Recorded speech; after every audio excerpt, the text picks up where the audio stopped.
یا وہ اس چینل کے پیارے ناظرین، السلام علیکم۔ میں زیادہ خوبصورت نہیں ہوں اور نہ میری آنکھیں اتنی نشیلی ہیں جو دوسروں کو پاگل کر دیں، اور بس صرف یہ تھا کہ میرا رنگ سرخ و سفید ہے۔ اگر کوئی مجھے دیکھتا تو یہی پوچھنے لگ جاتا کہ کیا تم پٹھان ہو؟ میں لوگوں کی بات سن کر ہمیشہ اماں سے جا کر پوچھتی کہ اماں کیا میں پٹھان لگتی ہوں؟ نہ تم میری طرح دکھائی دیتی ہو اور نہ ہی ابا میری طرح دکھائی دیتی ہیں، پھر میں کس پر گئی ہوں؟ میری بات سن کر میری اماں ہمیشہ میری بات ہنس کر ٹال دیتی تھی اور بس یہی کہتی تھی کہ تمہارا رنگ صرف سفید ہے، اس وجہ سے لوگ تنگ کرنے کے لیے یہی کہتے ہیں کہ تم پٹھان لگتی ہو۔ میرا نام مسکان ہے۔ میں اپنے والدین کی اکلوتی اولاد تھی۔ میری امی سلائی کڑھائی کے ساتھ ساتھ دوسروں کے گھروں میں کام کاج بھی کرتی تھیں، جس کی وجہ سے گھر کا خرچہ بمشکل چل جاتا تھا، جبکہ ابا ایک فیکٹری میں کام کرتے تھے، مگر اس فیکٹری والے کے مالک کے حالات اتنے خراب ہو گئے تھے کہ ان لوگوں نے کچھ عرصے کے لیے اس فیکٹری کو بند کر دیا، جس کی وجہ سے وہاں کے سب ملازمین کی ملازمت ختم ہو گئی اور وہ گھر آ کر بیٹھ گئے۔ میرے ابا کی سفارش کے بعد ان کی ایک جگہ نوکری لگ گئی، جن کی مختصر سی تنخواہ تھی، جس میں ہم تینوں کا ہی گزارا ہونا ناممکن تھا۔ میرے ابا چاہتے تو رشوت بھی لے سکتے تھے، مگر میرے ابا ہمیشہ سے دیندار اور ایماندار شخص تھے۔ جب میری اماں اپنے حالات سے مجبور ہو کر انہیں رشوت لینے کا مشورہ دیتی تو میرے ابا کتنی دیر تک انہیں لتاڑتے، اور میرے ابا کی ڈانٹ کھا کر میری اماں اپنے کانوں کو ہاتھ لگا کر رہ جاتی، بڑی مشکلوں سے ہماری زندگی کا گاڑھا کھینچ رہی تھیں۔ جب میں چھوٹی تھی تو اماں دن رات محنت کرتی تھی، سلائی کڑھائی کر کے دکانداروں کو دیتی تھیں، اور وہ میری اماں کی محنت پر صرف چند پیسے ہاتھ میں تھما جاتے اور میری اماں اپنا سا منہ لے کر رہ جاتی۔ پھر جیسے جیسے میں نے ہوش سنبھالا، میں بھی اپنی اماں کا کام میں ہاتھ بٹانے لگی تھی۔ میری اماں مجھے کام کرتا دیکھ کر خوش ہوتی۔ پھر دھیرے دھیرے وقت گزرنے کے ساتھ ساتھ میری اماں نے وہ سارا کام میرے کندھوں پر ڈال دیا تھا۔ میں کافی ناسمجھ تھی، اس لیے اپنی اماں کی چالاکی کو سمجھ نہ سکی تھی اور اپنی اماں کا ہاتھ بٹانا شروع کر دیا، اس لیے میں اپنی آنکھوں کی تعلیم بھی جاری نہ رکھ پائی، اور یوں مجھے تعلیم ادھوری چھوڑتا دیکھ کر میرے ابا کتنے ہی خفا ہوئے تھے، مگر میں نے کسی نہ کسی طرح انہیں منا ہی لیا تھا۔ میں باخوشی کام کر کے اماں کو دیتی۔ میری اماں میری کی ہوئی کڑھائی دکاندار کو جا کر بیچ آتی اور ہمارے گھر کے خرچے میں چند روپے کا اضافہ ہو جاتا۔ میری اماں میری کی ہوئی محنت پر پیسے جوڑتی رہیں اور میں اپنے گھر کے دن بدن بدلتے حالات کو دیکھ کر خوش ہوتی جاتی تھی۔ ایک دن میری اماں بیمار تھیں اور ابا دفتر گئے ہوئے تھے۔ تب میں نے اماں سے کہا تھا کہ آج یہ نقش و نگار دکاندار کو کون دے گا؟ تو میری اماں سخت لہجے میں مجھ سے بولی کہ جا تو خود ہی دے آ، کیونکہ آج میری ایسی حالت نہیں کہ میں کہیں جا سکوں۔ اپنی اماں کے کہنے پر میں بازار کی مشہور دکان پر اپنی چادریں دینے گئی تو دکاندار نے اوپر سے نیچے تک عجیب و غریب نظروں سے دیکھنے لگا۔ میں دکاندار کی نظروں سے غائب ہو گئی تھی اور اپنا چہرہ چادر میں چھپانے کی کوشش کر رہی تھی۔ پھر میں نے بھی اس دن تہیہ کر لیا تھا کہ اب دوبارہ دکان پر کچھ بھی دینے نہیں جاؤں گی۔ میری اماں ہی دکانداروں کو میری بنائی ہوئی چادر دینے جاتی۔ ایک دن میری اماں گھر آئیں اور مجھ سے کہنے لگیں کہ مجھ جیسی بڑھیا سے اتنی دور تک چلا نہیں جاتا ہے، مجھے چکر آتے ہیں، ایسا کر تو ہی جا کر انہیں چادریں دے آیا کر۔ ان کی یہ بات سن کر میں پریشان ہو گئی تھی۔ پھر میں نے گھورتے ہوئے دکاندار کی کہانی اماں کو سنائی تو وہ کچھ دیر تک خاموش رہیں، پھر مجھ سے بولی کوئی بات نہیں، تو اکیلی مت جایا کر، میں خود تیرے ساتھ چلا کروں گی۔ پھر میری اماں میرے ساتھ ہی دکان پر جاتی تھیں۔ اس دن ہم بڑی سی دکان میں گئے تھے۔ اس دکان کا مالک 35 سال کا نوجوان تھا جو مجھے ہی دیکھ رہا تھا، اور میں جس خوف سے اپنا چہرہ چھپا رہی تھی، میرا چھپا چہرہ دیکھ کر میری اماں مجھے ڈانٹ رہی تھیں اور مجھ سے کہہ رہی تھیں کہ پاگل نہ بن، گرمی کا موسم ہے، دم گھٹ جائے گا۔ اماں کی ڈانٹ پر میں نے اپنا نقاب اتار کر کھول دیا، مگر اس شخص کی نظریں میرے ہی چہرے پر تھیں جو مجھے اندر تک جھنجھوڑ گئی تھیں۔ پھر اکثر ایسا ہونے لگا تھا کہ اماں مجھے لے کر مہنگی مہنگی دکانوں میں لے جاتی تھیں۔ وہاں موجود دکاندار مجھے اوپر سے نیچے تک دیکھتے تھے اور میری صورت دیکھ کر میری اماں کو مفت میں ہی مہنگی ترین چیزیں دے ڈالتے۔ کبھی کبھی تو کوئی دکاندار میری اماں کے مانگنے پر پیسے بھی دے دیتا اور میں الجھ کر ماں سے پوچھتی کہ اماں دکاندار سے پیسے کیوں نہیں لیے؟ تب اماں مجھ سے کہتی میں دکاندار سے ادھار لائی ہوں، جب تو مجھے نیا ڈیزائن دے گی تو دکاندار کو دے کر ادھار چکا دوں گی۔ اماں کے اتنے سارے قرض کا سن کر مجھے بہت برا لگتا۔ پھر میں دگنی محنت کر کے خوبصورت ڈیزائن بنا کر اماں کو دیتی اور میری اماں خوش ہو جاتی، ان کی آنکھوں میں چمک آ جاتی۔ میری اماں میرے صدقے واری جاتی۔ میرے ابا مجھے کام کرتا دیکھ کر خوش ہوتے تھے، کبھی میرے سر پر ہاتھ رکھ کر مجھے دعا دیتے کہ میں ہمیشہ سکھی رہوں گی۔ مگر میں نے یہ بات غور کی تھی کہ میری اماں نہ جانے مجھے اپنے باپ سے زیادہ باتیں کیوں نہیں کرنے دیتی تھیں۔ میں جب بھی اپنے باپ سے کسی چیز کی فرمائش کرتی تو اماں آ جاتی اور مجھے کسی نہ کسی بہانے اپنے ساتھ لے جاتی کہ چل میرے ساتھ، چل نیا کام ملا ہے، اسے کرنے میں بہت وقت لگے گا۔ میں ابا سے اپنے دل کی بات کیے بغیر ہی رہ جاتی تھی، مگر میں بھی اپنے ابا سے بہت محبت کرتی تھی اور میری محبت سے میرے ابا بڑے اچھے طریقے سے واقف تھے۔ پھر ایسا ہی ہونے لگا تھا، اماں ابا سے چوری چپکے مجھے ہر روز اپنے ساتھ بازار لے جاتی تھی، مگر جب ابا گھر پر ہوتے تو اماں خود ہی چلی جاتی، پھر دکانداروں سے کئی ساری چیزیں خرید لاتی۔ چیزیں بڑی مہنگی ہوتی تھیں، جن کی قیمت ہزاروں میں ہوتی تھی، اور ہم جیسے غریب لوگ ایسی چیزوں کو خریدنے کے بارے میں سوچ بھی نہیں سکتے تھے۔ جب میرے ابا مہنگی چیزوں کے بارے میں پوچھتے تو میری اماں کہتی، سارا کمال تو ہماری بیٹی کا ہے، وہی ایسی محنت کرتی ہے کہ دکاندار زیادہ قیمت میں چادر خرید لیتا ہے اور میں ان سارے پیسوں سے یہ ساری چیزیں خرید لاتی ہوں۔ میری اماں کی بات سن کر میرے ابا خاموش ہو جاتے، پھر وہ دوبارہ کوئی سوال نہیں کرتے تھے۔ انہی دنوں میں نے ایک بات غور کی تھی کہ میری اماں ابا کے دفتر جاتے ہی میرے کمرے کی کنڈی لگا دیتی تھی۔ میں اپنے کمرے میں دھن ہو کر کڑھائی کرنے میں مگن رہتی تھی، اسی لیے میں نے اس بات پر دھیان نہیں دیا تھا۔ پھر جب ابا کا دفتر سے آنے کا وقت ہوتا تو اماں کنڈی کھول دیتی تھی۔ یہ میرے ساتھ اکثر ہونے لگا تھا۔ میں اماں کی بات سمجھ نہیں پاتی تھی۔ اماں سے وجہ پوچھتی تو اماں کہتی، اس لیے تیرے کمرے کی کنڈی لگا دیتی ہوں کیونکہ میرے پاس باہر کی عورتوں کا آنا جانا لگا رہتا ہے، اس لیے میں نہیں چاہتی کہ ان عورتوں کی نظر میں ہمارا کام آئے اور ہمارے کام کو نظر لگے۔ میں اماں کی بات سن کر ان سے اتفاق کر لیتی اور ان سے پھر کچھ نہیں پوچھتی۔ ایسے ہی اس دن میں اپنا کام نپٹا رہی تھی۔ میں بہت محنت سے نقش و نگار کر رہی تھی، میں اپنے کام میں مگن تھی، تبھی مجھے باہر سے کسی کی آواز آئی تھی۔ کوئی تیز تیز لہجے میں چیخ کر باتیں کر رہا تھا، وہ کسی مرد کی آواز تھی۔ میں تجسس میں پڑ گئی تھی کہ باہر کون ہے اور کیوں میری اماں پر یوں چیخ رہا ہے۔ تبھی میں اپنی جگہ سے کھڑی ہوئی تھی اور دروازے تک جا پہنچی۔ میری اماں ہمیشہ دروازے کی کنڈی باہر سے لگاتی تھیں۔ مجھے لگا آج بھی اماں نے باہر سے کنڈی لگائی ہوگی، مگر آج میری اماں کنڈی لگانا بھول چکی تھی۔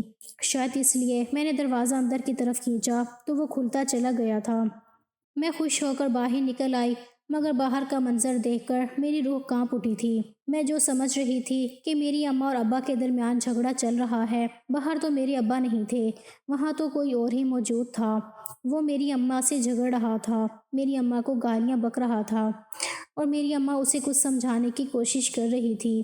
تبھی مجھے دیکھ کر اس شخص کی زبان چپ ہو گئی۔ وہ مجھے اوپر سے نیچے تک دیکھتا رہا۔ اس شخص کو دیکھ کر مجھے ایسا لگ رہا تھا جیسے میں نے اسے کہیں دیکھ رکھا ہو، مگر مجھے یاد نہیں آ رہا تھا کہ میں نے اسے کہاں دیکھا تھا۔ تب وہ اپنی جگہ سے اٹھ کر میرے پاس آیا تھا اور یوں ہی عجیب و غریب نظروں سے گھورتے ہوئے میرا ہاتھ تھام لیا۔ میں اس کے یوں ہاتھ تھامنے پر چیختی رہی تھی، اماں سے کہتی رہی کہ مجھے اس درندے صفت انسان سے بچائیں، مگر میری اماں خاموش ہی کھڑی تھی، جیسے انہیں سانپ سونگھ گیا ہو۔ پھر اس شخص نے میری اماں سے کہا تھا، میں نے تمہیں جتنی رقم اس کے بدلے میں ادا کی ہے وہ کافی کم ہے، اور تیری بیٹی اتنی انمول ہے کہ اس کا کوئی مول نہیں ہے۔ اب شرافت سے بیٹی کو میرے حوالے کر، ورنہ مجھے پیسے بھی نکلوانے آتے ہیں اور تیری بیٹی بھی مفت میں میرے ہتھے چڑھ جائے گی۔ اس شخص کی بات سن کر میری اماں گھبرا گئی تھی۔ تبھی وہ بولی تھی کہ تو جیسا چاہتا ہے ویسا ہی ہوگا، اگر تو چاہے تو اسے ایسے ہی لے جا سکتا ہے، یا پھر چاہے تو بیاہ کر عزت سے بھی لے جا سکتا ہے۔ میری اماں کی بات سن کر تو مجھے اوپر سے نیچے تک عجیب و غریب نظروں سے دیکھتا رہا تھا۔ پھر میری ماں سے بولا، اگر ایسے ہی اس کو ہاتھ لگا دیا تو مجھے گناہ ہوگا، اور میں اس کے ساتھ زیادتی نہیں کرنا چاہتا ہوں، اس لیے اسے بیاہ کر لے جاؤں گا، مگر اب مزید تجھے اس کی قیمت نہیں دوں گا۔ اس کی بات سن کر میری اماں خاموش ہو گئی۔ پھر شور ڈالنے کے باوجود میری اماں نے میرا نکاح اس انجان شخص سے کروا دیا تھا، اور میں آنسو بہانے کے علاوہ کچھ نہ کر سکی تھی۔ پھر میری اماں نے میرے باپ کے آنے سے پہلے ہی مجھے اس شخص کے ساتھ رخصت کروا دیا تھا، اور میں کہتی رہی، ابا کو تو آنے دو، مگر میری ایک نہ چلی تھی۔ پھر جب میرے ابا دفتر سے لوٹے تب میری اماں آنسو بہانے لگی تھی۔ میرے ابا نے میری اماں سے رونے کی وجہ پوچھی تو میری اماں نے روتے ہوئے ابا سے کہا تھا کہ آپ کی بیٹی اپنے عاشق کے ساتھ دن دہاڑے گھر سے بھاگ گئی ہے۔ میں نے جب اسے روکنے کی کوشش کی تو وہ الٹا مجھے ہی مارنے کی دھمکیاں دینے لگی تھی۔ اس کے عاشق نے بھی مجھے گالیاں دی اور اپنا منہ بند کرنے کی دھمکی دی۔ میں نہ کہتی تھی آپ سے کہ آپ کی بیٹی ہاتھ سے نکلے جا رہی ہے۔ ہار گئی میں، نہ جانے کیسے میری پرورش میں کمی رہ گئی تھی۔ میری اماں رو رہی تھی۔ میرے ابا کو میری اماں کی بات سن کر یقین نہیں آ رہا تھا۔ تبھی وہ تھکے ہوئے لہجے میں میری ماں سے پوچھنے لگے کہ تمہارے پاس کیا ثبوت ہے کہ میری بیٹی کی بد کرداری کا؟ وہ تو بہت نیک ہے، وہ ایسے مجھے رسوا کر کے نہیں جا سکتی۔ اور میری اماں نے میرے ابا سے کہا، کیا آپ کو میری بات جھوٹ لگ رہی ہے تو آپ ان دکانداروں سے جا کر پوچھ لیں جن سے آپ کی بیٹی ہر بار نئی نئی چیزیں لے کر آتی تھی۔ اپنی خوبصورتی انہیں دکھا کر یہ گھر میں سجی ہوئی مہنگی سی چیزیں بھی آپ کی بیٹی کی وجہ سے آئی ہوئی ہیں۔ میں جب بھی اس سے پوچھتی تو مجھ سے بہانے بنا دیتی اور کہتی، اماں بس یہی کہنا کہ یہ ساری چیزیں آپ لائی ہیں۔ اور میرے ابا اپنا سر پکڑ کر رہ گئے تھے۔ انہیں میرے اچانک چلے جانے کا شدید ذہنی دھچکا لگا تھا۔ دراصل میں جسے اپنی ماں سمجھتی آئی تھی وہ میری سگی ماں نہیں تھی، بلکہ وہ میری سوتیلی ماں تھی۔ میری ماں پٹھان کی بیٹی تھی جو میری ہی طرح خوبصورت تھی، مگر اپنی ساس کے تشدد کی وجہ سے وہ جلد دنیا چھوڑ گئی تھی۔ اور میری دادی نے میرے ابا کا بیاہ اپنی بھتیجی یعنی دوسری اماں سے کروا دیا تھا۔ میری اماں ماں کی طرح خوبصورت نہیں تھی، بلکہ عام سی شکل و صورت کی مالک تھی۔ وہ میرے ابا کو کوئی اولاد بھی نہ دے سکی تھی، اس لیے ابا اماں سے زیادہ مجھ پر توجہ دیتے تھے، مجھ سے محبت کرتے تھے۔ میرے لیے ابا کی محبت دیکھ کر میری اماں کے اندر جلن اٹھتی تھی۔ وہ ہمیشہ مجھ سے خار کھاتی تھی، مگر ابا کی وجہ سے آج تک وہ اپنے اندر کی نفرت کو باہر نہیں نکال پائی تھی۔ ابا پر میری اماں نے یہی ظاہر کیا تھا کہ وہ مجھ سے بہت محبت کرتی ہیں اور اپنی سگی اولاد کی طرح چاہتی ہیں، مگر وہ مجھ سے بہت نفرت کرتی تھی۔ دراصل چاہتی تھی کہ گھر میں ان کا راج ہو اور میں جو اپنے ابا کی آنکھوں کا تارا تھی ان کی نگاہوں سے بری طرح اتر جاؤں۔ وہ جان بوجھ کر میرے سامنے پیسوں کا رونا روتی تھی اور مجھے ابا کی محنت کا احساس کرواتی تھی۔ اماں کو پیسوں کے لیے مارا مارا دیکھ کر میں نے اپنی پڑھائی بند کر دی تھی اور اماں کے کام میں ان کا ہاتھ بٹانے لگی تھی۔ مجھ سے دن رات محنت کروا کر بھی میری اماں کا جی نہیں بھرتا تھا۔ وہ مجھے اپنی زندگی سے پھینکنا چاہتی تھی۔ تبھی جب میں نے پہلی بار انہیں دکاندار کے عجیب برتاؤ کے بارے میں بتایا تھا تو میری اماں کے شیطانی ذہن میں ایک شیطانی خیال آیا تھا۔ تب وہ جان بوجھ کر کھینچ کر مجھے اپنے ساتھ دکان پر لے جاتی اور دکاندار سے ڈیل کر لیتی کہ یہ میری بیٹی ہے، میں اس کے لیے رشتہ ڈھونڈ رہی ہوں۔ اگر تو نے مجھے چیزیں مفت میں دی تو میں اپنی خوبصورت سی بیٹی کا نکاح تجھ سے کروا دوں گی۔ ایسے ہی میرے نام پر اماں نے کئی سارے لوگوں سے پیسے ٹھگے تھے۔ جب وہ لوگ میرے گھر پہنچ جاتے تو میری اماں بہانے بنانا شروع کر دیتی اور جیسے تیسے انہیں ابا کے آنے سے پہلے گھر سے بھیج دیتی، مگر اس دن آیا ہوا شخص ہار ماننے کے لیے تیار نہیں تھا۔ میری اماں نے اس سے میرے نام پر کئی سارے روپے بٹورے تھے اور اب اس کے صبر کا بند ٹوٹ چکا تھا۔ تبھی وہ سارے لحاظ بھول گیا تھا۔ اسے میری اماں کے کارناموں کے بارے میں بھی علم ہو چکا ہوگا، اس لیے وہ شخص مجھے بیاہ کر اپنے ساتھ لے آیا تھا۔ میں اپنی اماں کی حرکتوں پر آنسو بہا رہی تھی، ساتھ ہی ابا کے بارے میں سوچ کر میری جان نکل رہی تھی کہ اماں نے ابا کو کیا کہا ہوگا۔ ابا کو میرے یوں اچانک نکاح کا سن کر کتنا بڑا ذہنی دھچکا لگا ہوگا۔ ابھی میں ان سوچوں میں گم تھی کہ میرے کمرے میں کوئی چلا آیا تھا۔ دروازہ کھٹکنے کی آواز پر میں نے نگاہ اٹھا کر دیکھا تو میری روح فنا ہو گئی تھی۔ میرے سامنے وہی شخص کھڑا تھا جو چند روپے دے کر میرا خریدار بن بیٹھا تھا۔ اس شخص کو اپنے سامنے دیکھ کر میری آنکھوں میں نفرت امڑ آئی تھی۔ میں نے نفرت سے اس سے کہا تھا کہ تم سمجھ رہے ہو کہ میں تمہارے چند نوٹوں کے باعث تمہاری غلام بنی رہوں گی تو تمہاری سوچ غلط ہے، میں کبھی تمہارے آگے نہیں جھکوں گی۔ میری بات سن کر وہ شخص ہنسنے لگا تھا۔ اس کی ہنسی بہت خوبصورت تھی۔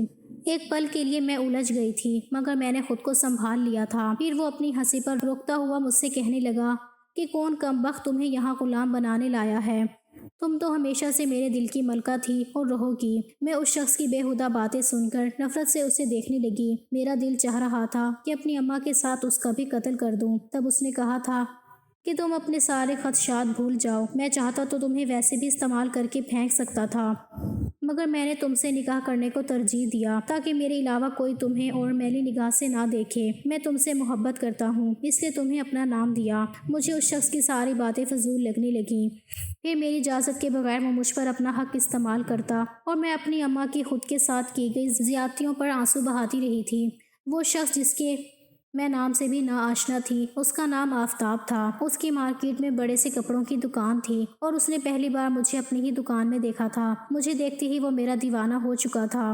اس نے میری اماں کے پاس میرا رشتہ بھی بھیجا تھا، مگر میری اماں کو تو لالچ ہو چکی تھی۔ لوگ میرا چہرہ دیکھ کر انہیں مہنگی سے مہنگی چیزیں جو دیتے تھے۔ اپنی لالچ میں میری ماں نے میرا رشتہ ٹھکرا دیا تھا۔ پھر آفتاب نے دوسرا راستہ اپنایا تھا۔ وہ شاید میری ماں کی نیت سمجھ چکا تھا، تبھی میری ماں کو پیسوں کا لالچ دیتا رہا۔ میری ماں میرے نام سے اسے پیسہ ہڑپتی گئی اور دوسروں کی طرح اسے بھی بہانے بنانے لگیں، مگر وہ میری ماں کی چال کو سمجھ چکا تھا۔ تبھی مجھے ماں کے جنگل میں پھنسنے سے پہلے ہی مجھ سے نکاح کر لیا تھا۔